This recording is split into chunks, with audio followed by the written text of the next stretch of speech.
Grabbing his Hydra into trying to ignore the base damages on the Maokai and split push down inhibitors wherever possible. So KT will have to make their teleports count. They have so much initiation, including a suppression, that your first instinct is they're probably going to be able to make the initiations count. They have just so much damn initiation going on there, but there's no guarantees, and Jin Air are playing a very different game to KT. I imagine Orin ult's largely going to be used for disengage while they try to play 4-1, while they try to poke around with the Talia. Jin Air definitely using sleight of hand with things like globals and an immense split pusher to distract KT from their ultimate goal. But if KT starts cementing objectives, going for the macro play, putting down the control ward line and advancing it, Jin Air will have very little options. Trundle, if the team is actually doing well across the map, can win you a game, but from behind, you can't split push in a vacuum, in a dark map with no vision. Well, we were talking about it before the games got started, Papa Smithy, so on. Potentially one of the most improved players that we've had so far this season in the LCK, now going up against Smeb. You're touting him as the best top laner in the world. Definitely one of them. This is going to be a very big test for So On to see just how far he has come from his previous self. Let's go ahead, load up for game number 1, KT versus Jin Air. Let's start it.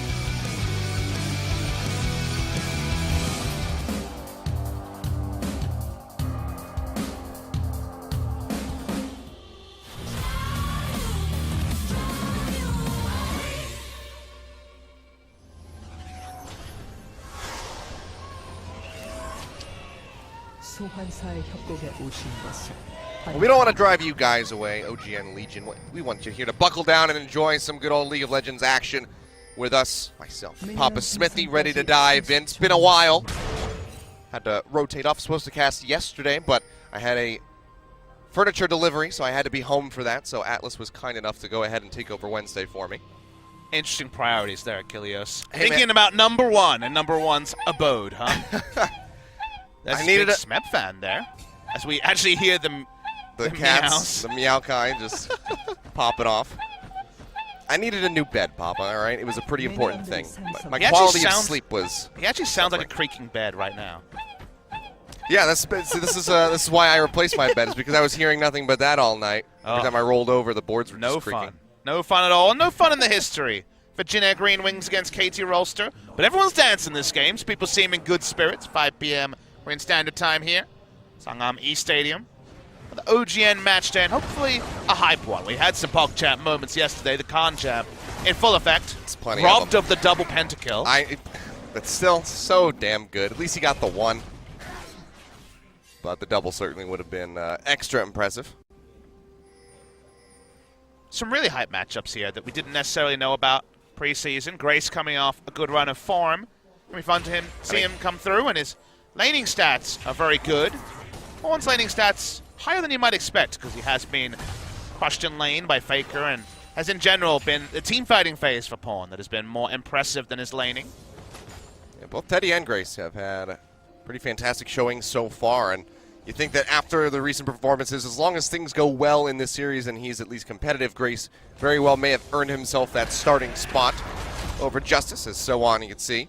Just asserting his dominance in this lane. Trundle versus Maokai will always have the upper hand. You would think it's a lot about how scrims are going, just because, I mean, Justice was the mid laner when they beat SKT and then was out of the team promptly afterwards. So imagine scrim results are the big influence in there. But when it comes to this week, you know, they played 2 games, they won both of them. Only going to be so many scrims when you play close to back-to-back match days. So just go with what's working for the side of Jin Air. Double roam up towards the top side. Seems like Jin Air want to find some action against Smeb, who's been denied a ton of CS so far. 18-3 as the wave crashes in. They're ratcheting it up. He's going to go ahead and start pushing back. Might have to pop the flash. He's going to try to get back in underneath the turret. Flashes in. MT goes forward. So much damage, and he will just be taken down. Wonderfully played by Jin Air, and that's first blood going over to So On. That's a really nice rotation from Jin Air as well. The sort of thing that requires pre-planning. It's on point, the jungle clear and the mid laner. Talia's always going to have the wave pushing ability. Also has gone for the unsealed spellbook here, so no poke, all about the flexibility. Got that extra roam in, teleports the lane, only loses a minion wave. They get a big advantage onto their top side as well. Nice stuff from Jin Air. Yeah, really going to accelerate that Trundle, and Smeb, I mean, he was already struggling getting any CS in. Now with this double longsword purchase here for So On, it's going to be way more difficult for Smeb. He's going to need some support from Score up into that top side, and the sooner the better. And try to accelerate that tanky build. For now, Score will be paying a visit down towards the bottom side of the map. Waiting in the brush has not been spotted yet. Bit of patience, but Mata flash any moment. Here we go. Yeah, Flash Pulverize comes through into the counter-strike, and Teddy just disappears. Mata finds the kill, and now it's all on Wraith to try to get out of here. Gets the pop-up, flashes away.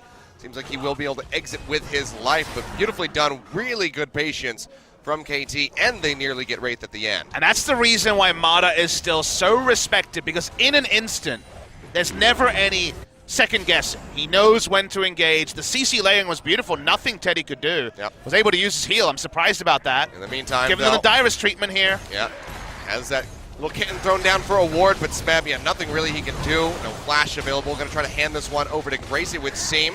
That actually is going to be empty in the end, taking it away as So On tanks up the turret. So second kill over to Jin Air as they give him the Direst treatment, as you said, 0-2-0.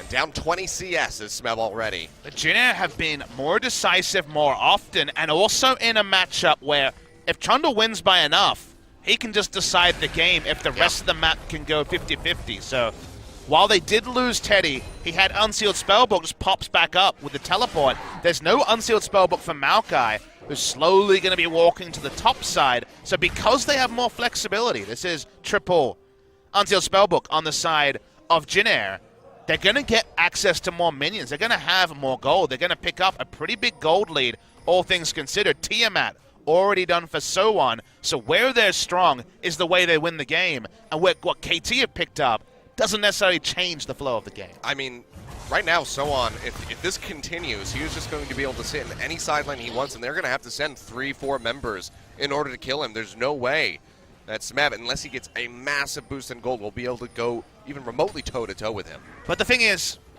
because they have so much engage elsewhere, and they have something going on in the bot lane, picking up kill onto Alistar, it's still Maokai. It's still, well, I got a Righteous Glory, pressed ultimate, and pressed double. So because it's so low econ, you're right in that the pendulum's going to swing more wildly than some of these matchups where it takes, what, like 2 items on the Trundle and a lot of levels to actually split push in the face of the Maokai. Maybe that happens earlier, but if KT is on point with their warding and start initiations, they can still make this game work. But it's always fun when the split pusher starts to get ahead, because then there's headaches on both sides. As well, this is a pretty big headache. Smeb's got a massive headache at the moment. No flash available. So On tries to push in. He does have it. He's going to go for it. Gets the jump, and that is just going to be the final blow. So On comes up with the solo kill there. 2-0-1 on the Trundle, just moving Jin Air further and further ahead, as well as his CS lead.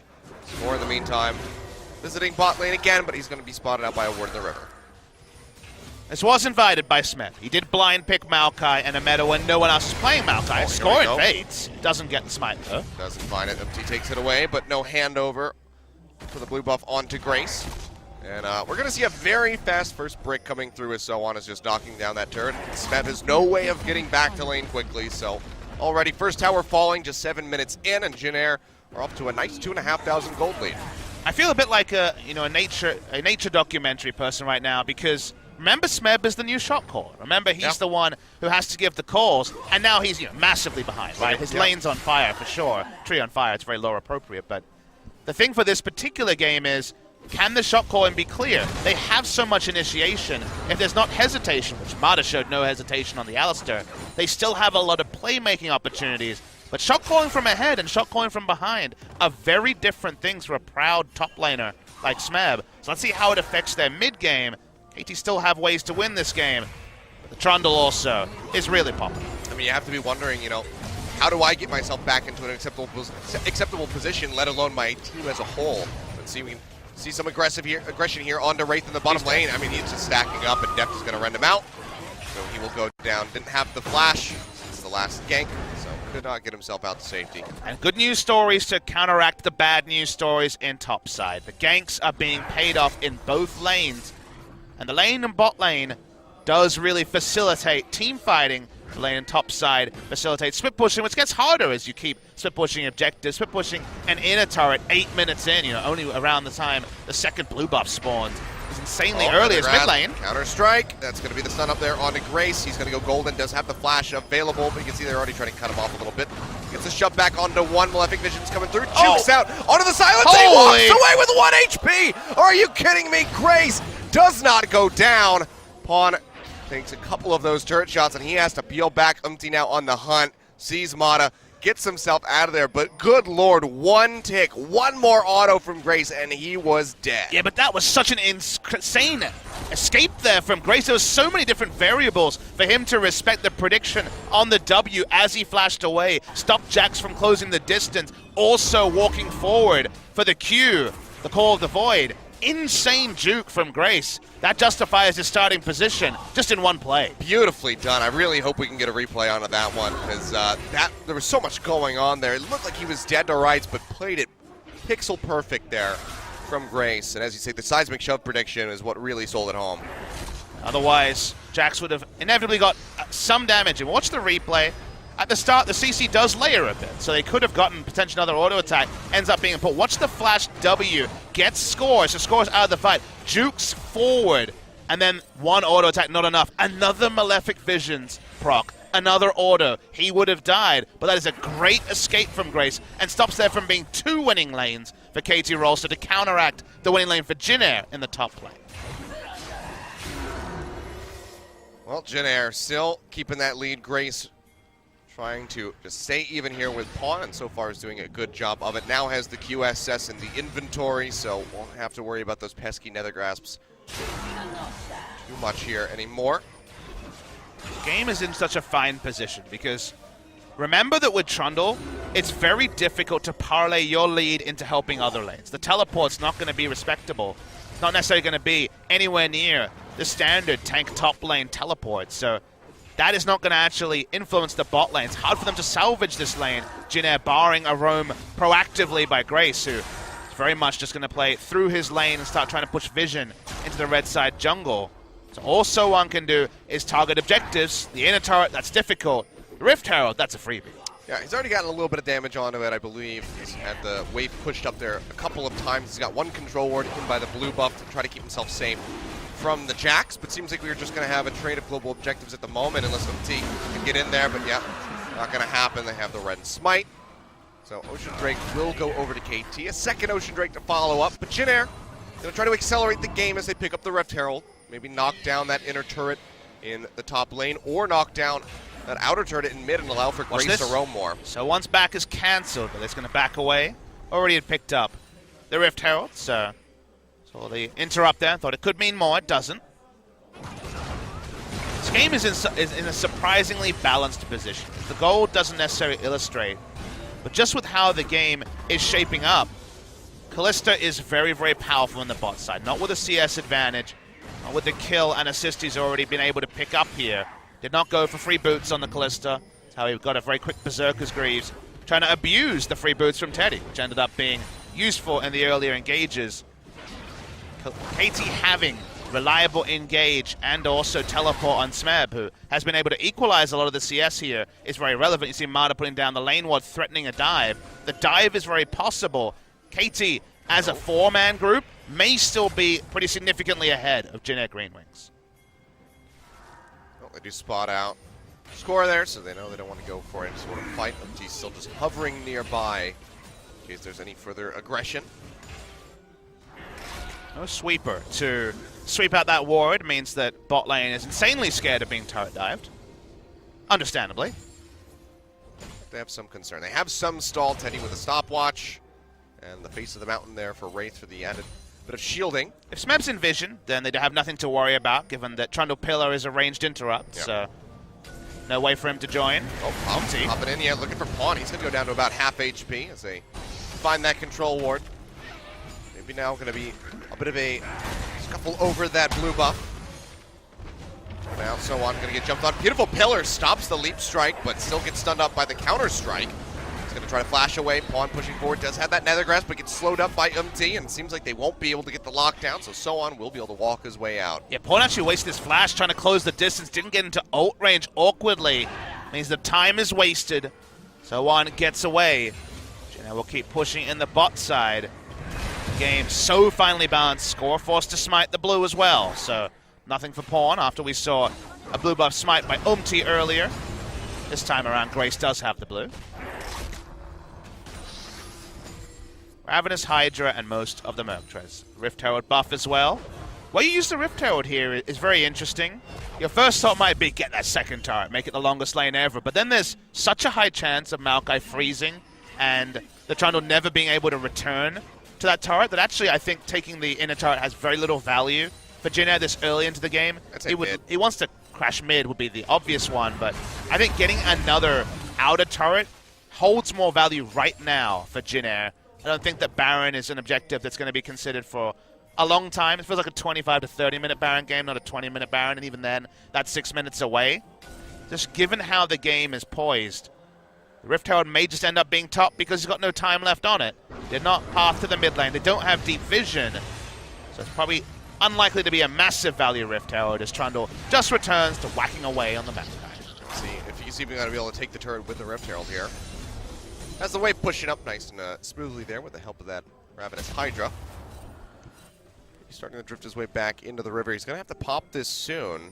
So we'll see. He might be going for the mid lane push. He's got the Scuttle Crab for the speed buff, so it seems like they will go ahead and summon it down here. So, all right, good job, Sowon. You made the right choice. Just enough time, so nice roam timing. Puts it down. Current HP, around just above 2/3, so it's about 70%. Score is here for a counter gank, but down bot lane. Call the Forge God coming through. Only gets a pop up there onto Mata. Fate's Call drags him back. So on with the pillar, however, is cutting him off. Death jumps to the other side. Fate's Call comes through from Mata, popping up Grace immediately.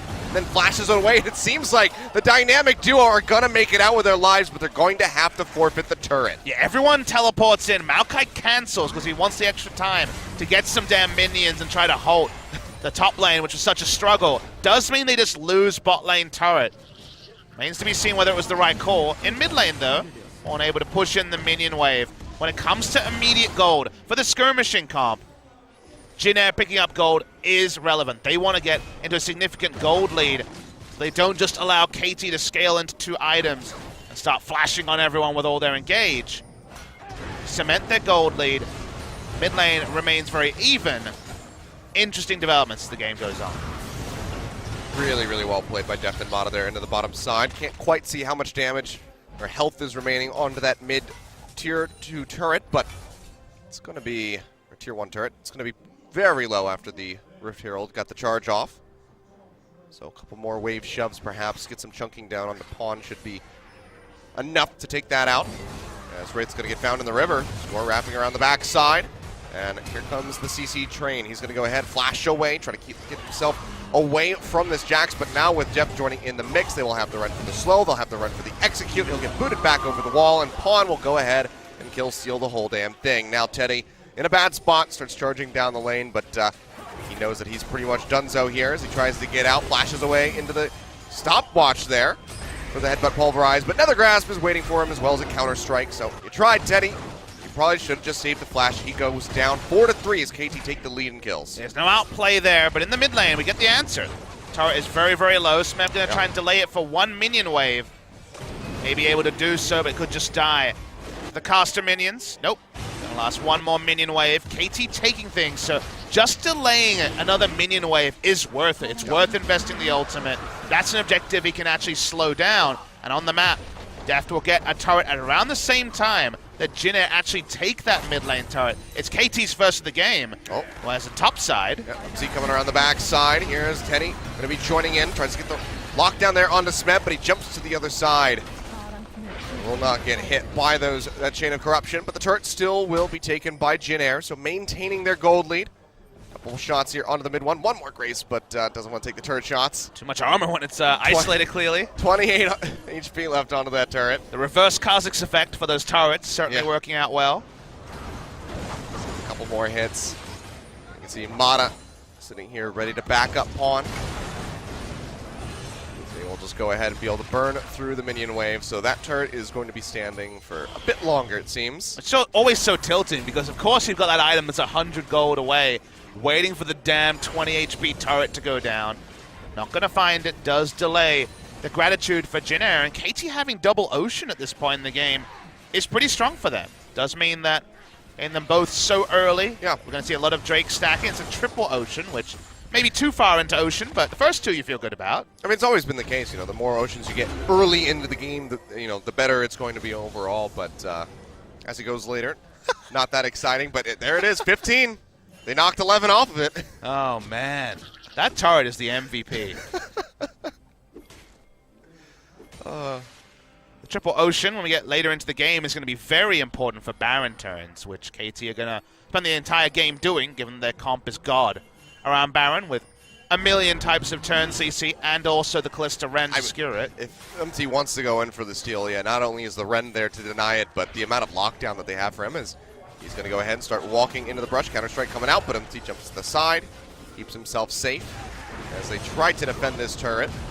Wave's not the largest here for KT, but still have a pretty decent position to get a little bit of damage in onto it. Trying to answer on the top side because So1's inevitable rush towards the bot lane turret begins. Demolish proc makes this matchup even faster when it comes to the split pushing.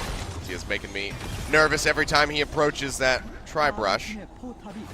See though, finally, whoa, the minions got it. Pawn's like, damn, I was almost there. Just had to deny that 15 damage. So one's only pushing with the knowledge of all the members in top side. Doesn't have any real vision control to speak of.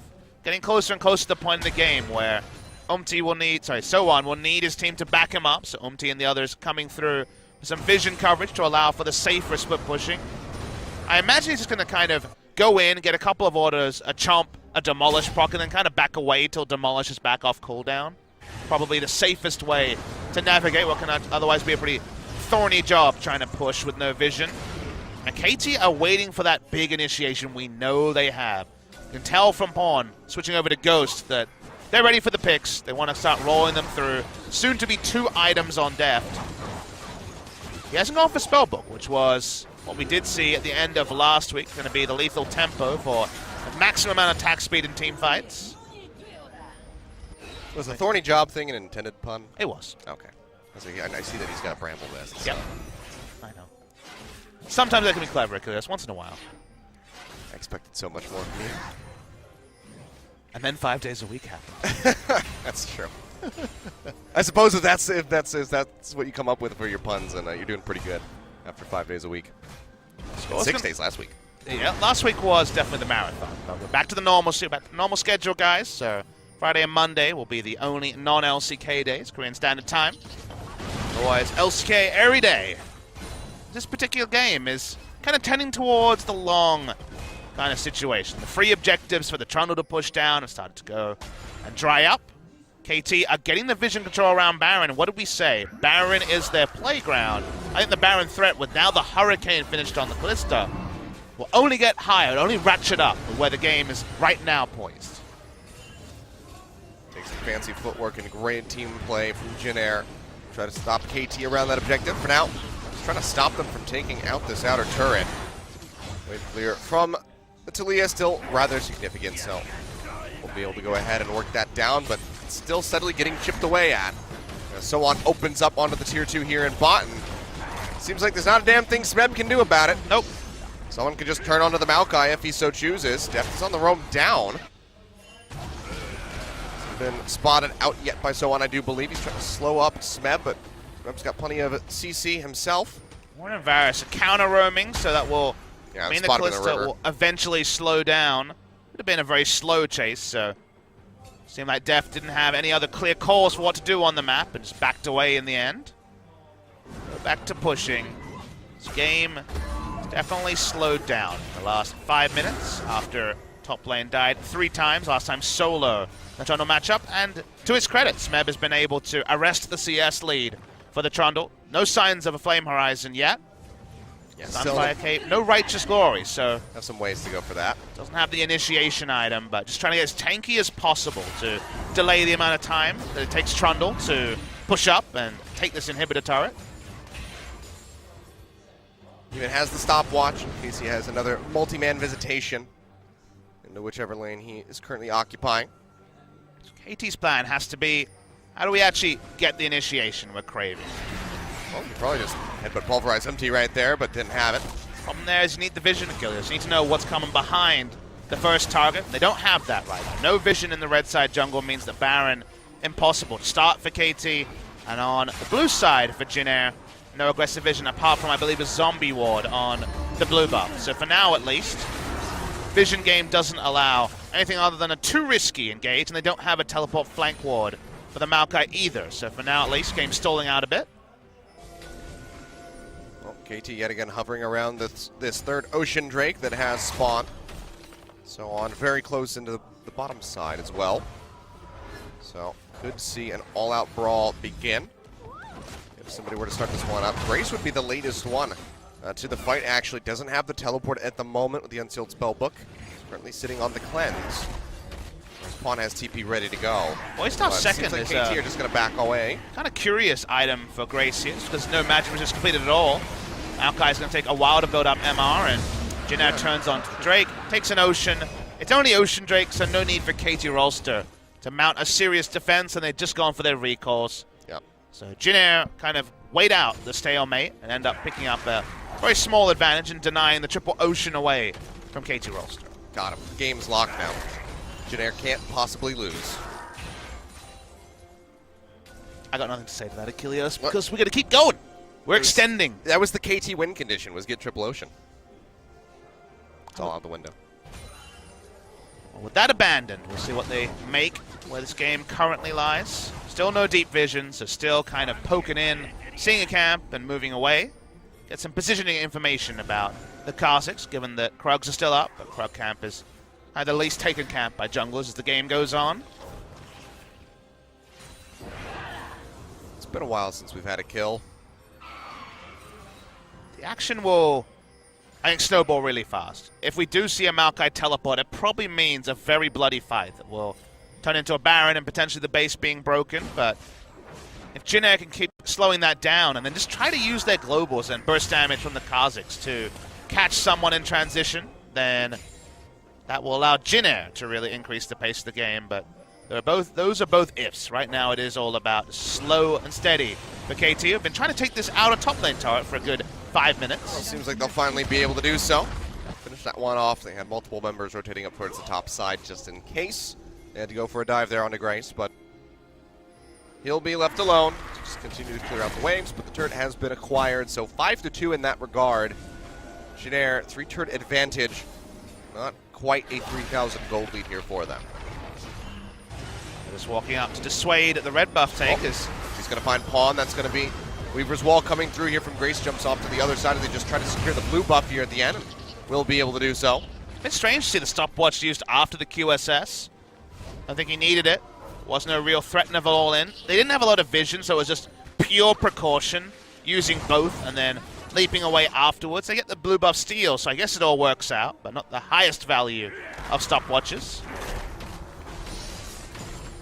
And then we return to a Trundle that, again, only has inhibitors to push. And for pushing an inhibitor turret, very, very difficult to do. The terrain very heavily favors the defending team as you push that far in, and you can also recall and get to that turret much faster than any of the more advanced objectives. That's why, really, it's only map pressure and minions pushing up, a little bit of vision that Jin Air is getting with this Trundle. No other way to actually increase the pace of the game. I mean, it's just 25 minions now, the difference between Smeb and so on, where before it was 65.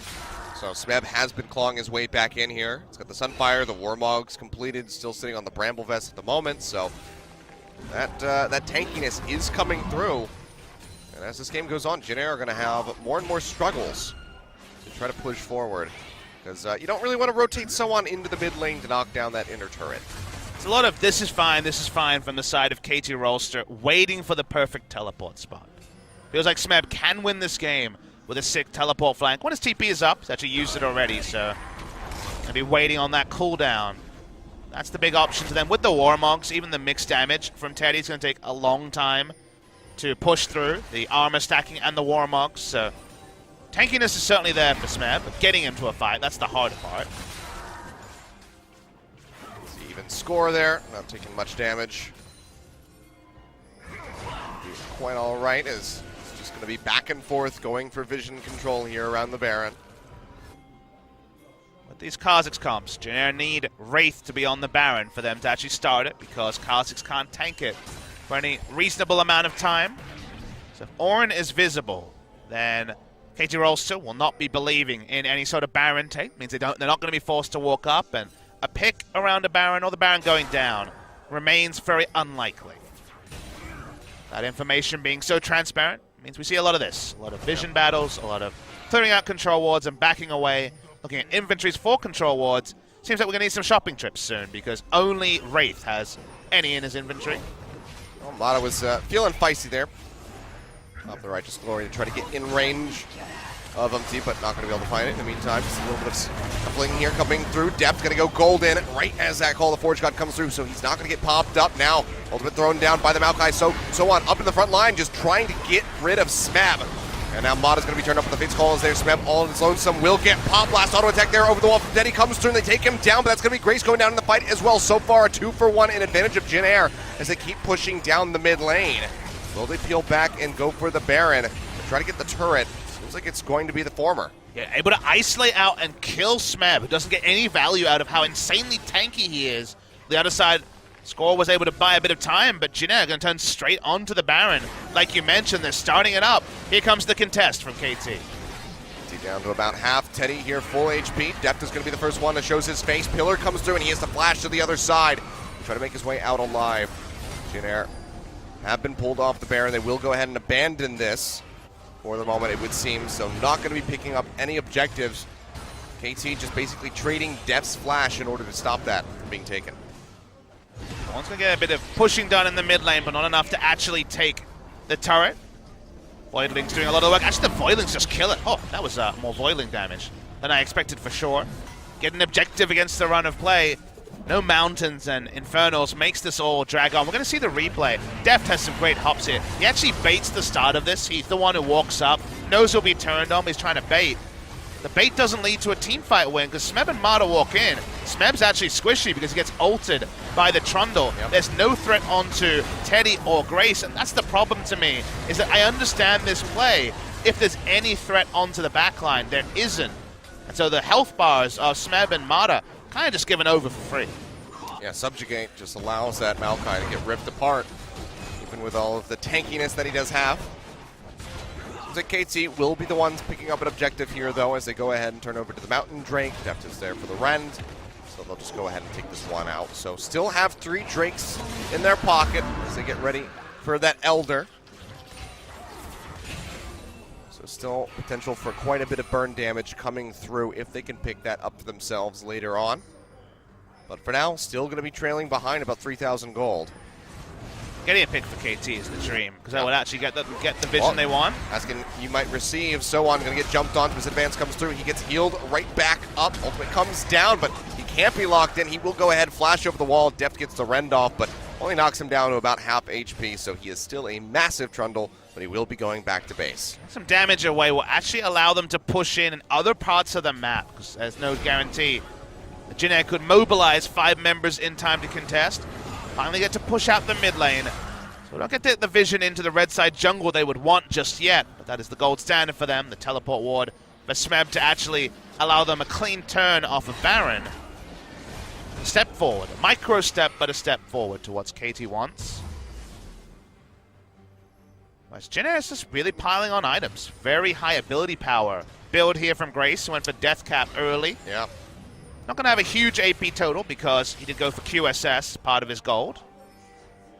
But the Death Cap obviously means a lot of nice future scaling. Jin Air push out the mid lane.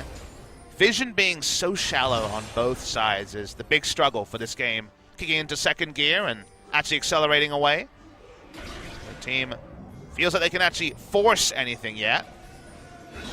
Pretty dark around the Baron Pit right now here for KT, so going to have to work their way in. But for now, they have the inside track onto the tier 2 turret here in the mid lane. So threatening Jin Air, saying like, okay, if you want to play this top side of us around the pit, then we'll just go ahead and take your turret for free. So forces them back, and now KT can swoop in and clear out all of those wards. If you're Jin Air, the question should be, how do you get back? Because we talked a lot about KT's Barons. What I want to see is them pushing up vision to the blue side jungle, and then using the Weaver's Wall. I mean, we're getting to past level 16. The Weaver's Wall is so long. How many free objectives have we seen from Weaver's Walls in previous Talia metas? The Weaver's Wall hasn't really been used in this game at all by Grace. And That's what we're looking for, is might see a fight. Smeb's getting chunked low there. While the Forge God comes through, gets a pop-up onto Deft and Mana. Deft down to about half HP. He's going to get popped. The Guardian Angel comes through. Mana goes golden to try to stay alive in the fight. Fate's Call, do believe, is still available. And Deft is actually going to go ahead, trades one back, finds the kill in onto Umpty, but Grace goes in and immediately kills off the Callista. Teddy getting jumped on, headbutt back into the thick of the fight. Will get taken down by Score, who stays alive, leap striking over to Pawn to keep himself alive as he retreats back towards the base. Jin Air going to be coming out on top of this one so far with a 2 for 2 as they try to look for more, but they're turning it around. The Malefic Visions just go through, and Grace will get taken down, but not before he can claim the life of Mata. So all said and done, 3 and 3 on either side. A bit of a slobber knocker. No one really walking away with much of an advantage. It ends up being even. KT Rolster desperately need Deft to do consistent damage in these fights. It's not going to be the Jax, even with the Trinity Force. It's not going to be Pawn, who really is about the burst on the Malzahar. So Deft being taken down, killed into the Guardian Angel form very early, means he's never going to have the flexibility to do consistent damage. We're going to see the replay here.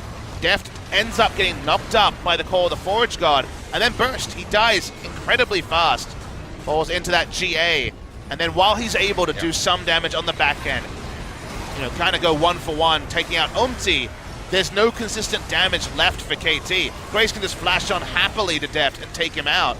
From there, nice headbutt by Mata, kind of spares the fight. If Varus was able to free hit at the end, it would have been a 1-team fight and a Baron for the side of Jin Air. Ends up being 3 for 3, all things considered. And that means nobody really gets the true advantage from that one, Achilles. Nope. Yeah, Score alive but crippled, Umti dead. No one feeling safe to go for that Baron. So Jin Air instead just peel back. Do have vision control over the area at the moment, but now Mata, he's going to be looking for another play, this time on a Grace, headbutts him in, he's going to get locked down, he gets annihilated. Deft walks away with the kill. That is the pick that you were talking about, the sole pick without losing anybody on the side of KT. Guess what it means. And that is going to be them starting up the Baron, and really not much you can do if you're Jin Air. Try to poke over the wall, perhaps Umti could try to go for the steal, but would likely be suicide, but might be losing his life anyway as around the backside, Smeb comes in, throws down the ultimate. Let's get the root there onto Wraith, but he's going to flash over the wall, and KT have been dragged off the Baron for this. And they were fully invested on the turn. It seemed like Smeb could just goal keep and they could just burst it down. They have the Ren secure, but the clear call was turn. They would have no chance of a steal. Now Mata, watching Umti. Yeah, Umti finds him, gets a little bit of damage there onto the Alistar, but the Rend is coming through. That's going to be the Baron over to KT, so Jin Air bought themselves a little bit of extra time, but it wasn't long enough for Grace to spawn, to join in for the fight, so they kind of just have to watch the Baron go. Yeah, no harm, no foul in the end. KT still do pick up the Baron, but that was all off Mata. He skipped so many steps. We saw 35 minutes of setup. We're waiting. When will they get the vision? How can they get the vision? And Mata just trains down Grace. He dies, and from there they actually can just turn onto the Baron. So the Baron comp finally got their first invitation to show up to the pit. They take it gleefully, they take the Baron, and now Jin Air's comp, what it's strong at, will struggle. You cannot split push against Baron with any reliability. The strong wave clear of the Talia gets answered, and KT Rolster probably feel that they're 1 pick away, especially if it's with 2 minutes left on the Baron buff. They get a pick now, they might just end the game in the face of Jin Air. Well, I mean, they're going to go ahead and move over towards this Elder Dragon, spawning in 5 seconds. Jin Air likely going to be feeling the pressure to have to fight around this objective. If they don't come out on top of this, as both buffs go over to KT, that very well could be game. Need to find a way to kill Deft. Deft goes down, and KT's comp falls apart. He would have to jump in, but they're just going to peel back. They're going to try to wait out the pushes here from KT. It's about 2.5 minutes with both buffs available. Triple Dragon coming through here for KT Rolster. And, you use the word wait. I don't think they'll get a choice to wait because Alistar, which already we know loves the turret dive, and Smeb has just the most health and armor to look for a turret dive. He doesn't take damage Get the stone from plate. structures. The only way KT mess up the turret dive is if Smeb de-aggroes with the W and Deft takes the aggro. So it's about as free a turret dive as can be. Goodbye with the Demolish proc onto the first turret. KT don't need to play the map. They're going straight down one lane. They're going straight down there mid. you go. You're talking about Deft tanking up the turret. Takes a couple shots right there. Redemption comes through and does help top him back up. He's got the Blade of the Ruined King. He's got the Relic Shield. So next minion wave is probably where we will see both Smeb and the Fate's Call used to try to zone away from the turret. We're going to have a pause of all times here to come through. Seems like Deft had a connection issue. Very awkward time. I would have thought would have started walking up, and then when he stopped moving, the bug splat perhaps came through. We'll get confirmation from Joel, who's back on Discord today. We lost him yesterday.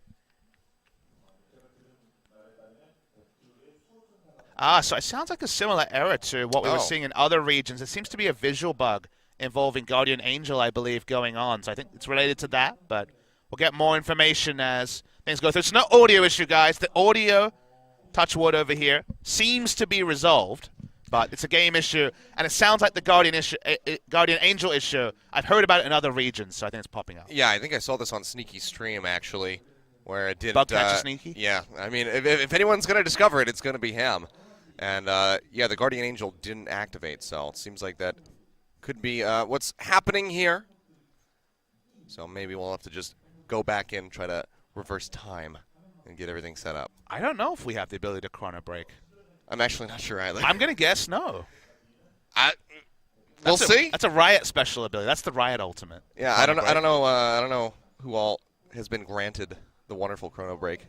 We shouldn't speculate. We really do not know anything about Chrono Break, but I don't remember it happening in the LCK.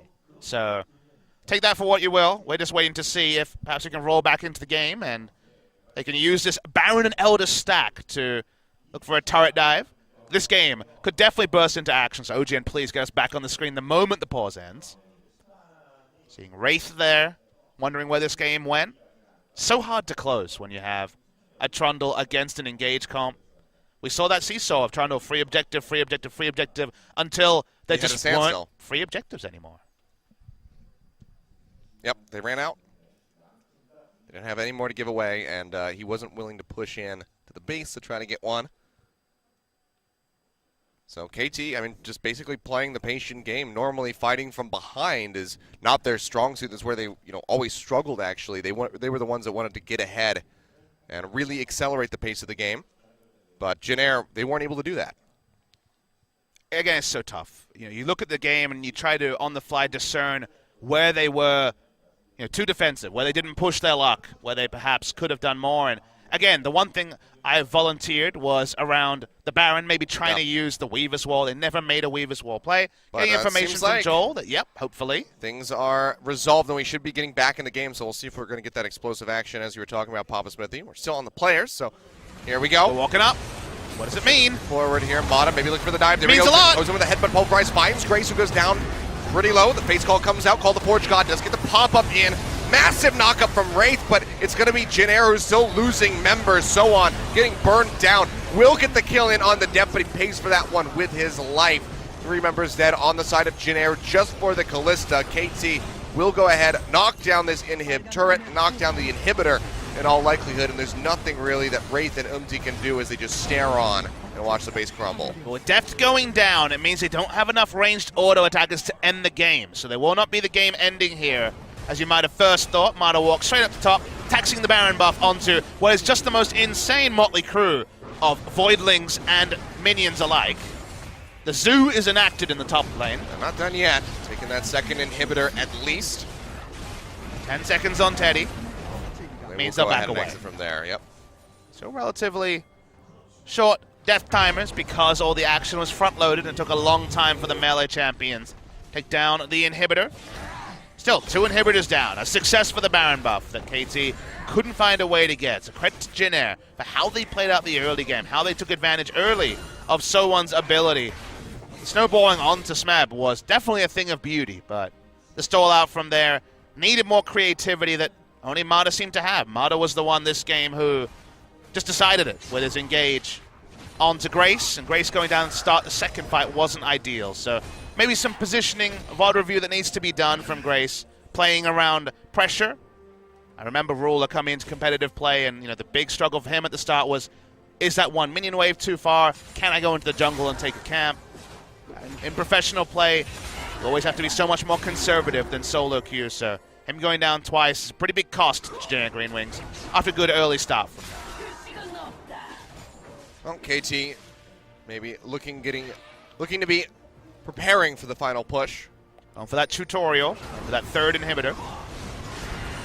Already have this turret significantly weakened, so we'll go ahead and be able to pop that down very easily. So 3rd inhibitor going to be in their sights. The waves not in the base yet with the super creeps, so not the largest amount of pressure here for Jin Air yet. They can go ahead and focus their attention onto this bottom side of the map, but mid lane pretty soon is going to have to be dealt with.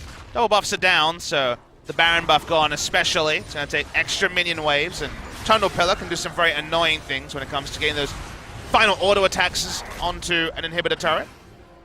So KT waiting for the next minion wave. They don't have minions crashing in mid or top, so it's going to need a turret dive, and Marta's definitely walking up for one. Yep, everyone will just go ahead and peel back Grace. Those two Demolish procs did literally 80% of the turret health. That's what happens when you have Warmogs and there's health scaling on Demolish. Why? Well, the Weaver's Wall there from Grace not really going to do much except box KT into the base that they want to be in, so thanks, I guess, as they are just kind of welcomed through the door. Now in onto the final turrets. It's the two blocking them from the Nexus. The super creeps are coming in on all sides. Oh, baby! Coming down, that's going to be the jump in. Grace manages to flash away, keep himself safe, and actually they're trying to trade this one back in onto Smav, who goes very low here with the Maokai. So far, still going to be alive. Will get popped right at the end, it looks like there, yeah, as Umpty finds the kill, but that is going to be traded for Teddy, as Deft is still alive, is still firing away, and is knocking down these final turrets. Nexus going to be standing, 3 members left on the side of Jin Air, but there's nothing really that they can do by the look of it, and there you go, the final hits go through onto the Nexus, 14-11 at the end. The action certainly did vamp up as the game went on. Started off pretty strong, then a very long dry spell, but the last 10 minutes or so there, non-stop, going for the push.